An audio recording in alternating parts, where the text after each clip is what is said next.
Halfway through the season, how do you think you guys have done to this point? Are we 13 and 4? 13, 14 and 4. So I mean, above 500. I think we're doing pretty good. We're solid so far. And do you think that we talked about the defense and the offense, but do you think there's more offense still left in this team where you guys can do more things? Yeah, I think with me coming back, it's still kind of like a new feeling than what it was in the beginning of the year, because of the fact that I missed so many games. So we haven't really been clicking as much as I think we can. So I think the best is yet to come. You see players like LeBron come out and speak against social injustice, like especially on an election day like Martin Luther King Day today. What do you think of in terms of your role as a student athlete in a high-profile college like this, in terms of speaking out against things like that? I know that my opinion can affect a lot of people's lives, especially in Tucson, because I represent a school like Arizona and represent where I'm from in Brooklyn, New York City. So I know that I have somewhat of a say, but I know my opinion doesn't really matter too much overall. So I kind of just stay in my lane. Last year, Alonzo sat out 19 games, and you sat out 9 this year. Has he had any kind of influence on you in terms of getting, working your way back? And maybe at the beginning you weren't all the way back, and now you're. Has he had any conversations about how to handle getting back on the court? No. Along those lines, what percentage are you back? And because you'd say you still need to kind of find a groove or whatever.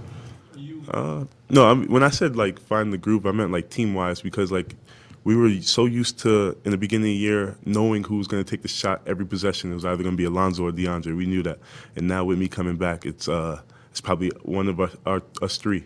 So with me coming back, I'm saying we still have chemistry, we still have to know where guys want the ball, where guys don't want the ball. Even with me, because I miss so much time on the court that I tend to forget this is where Parker wants his shot, and this is where I like my shot, stuff like that. I understand that. But still, you came back and you didn't play so well the first game, but then you played really well the second game, and then you're still trying to find your place, or you're trying to find your individual. I just take things day by day. I don't really worry about all of the future stuff. I just take things day by day, and I'm just going game by game.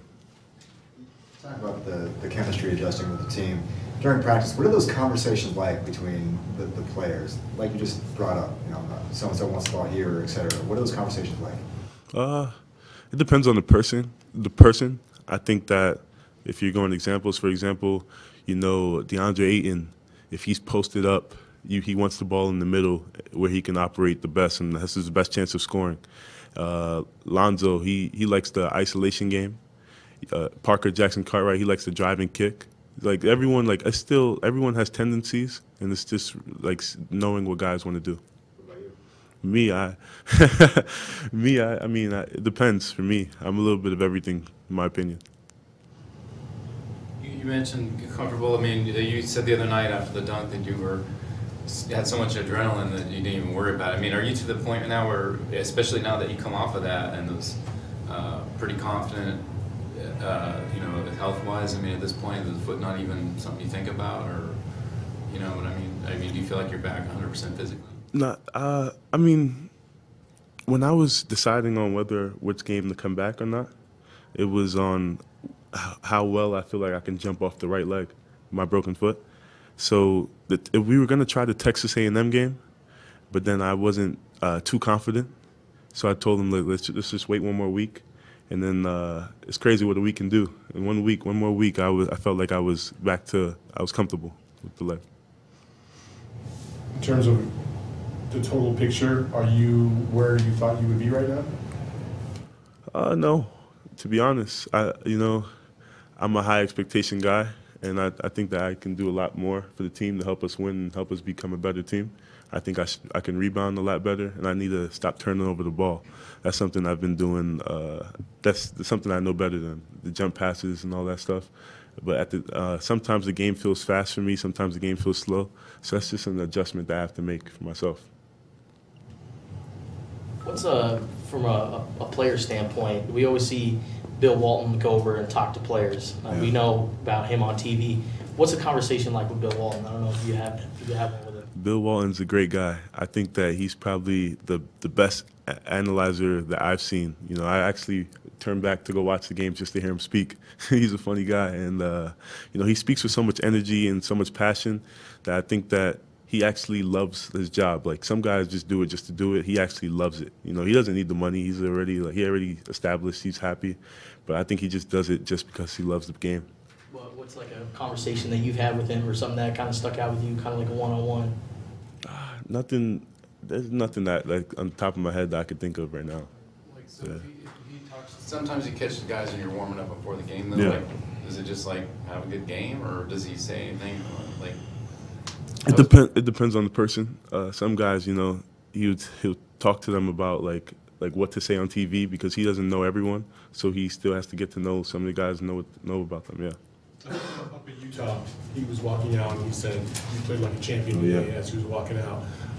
Does he talk to you about anything like his experience in playing at UCLA and in Boston? Yeah, he actually told me that he had 37 operations on his body. So, you know, that's crazy. He said 26 was on his foot.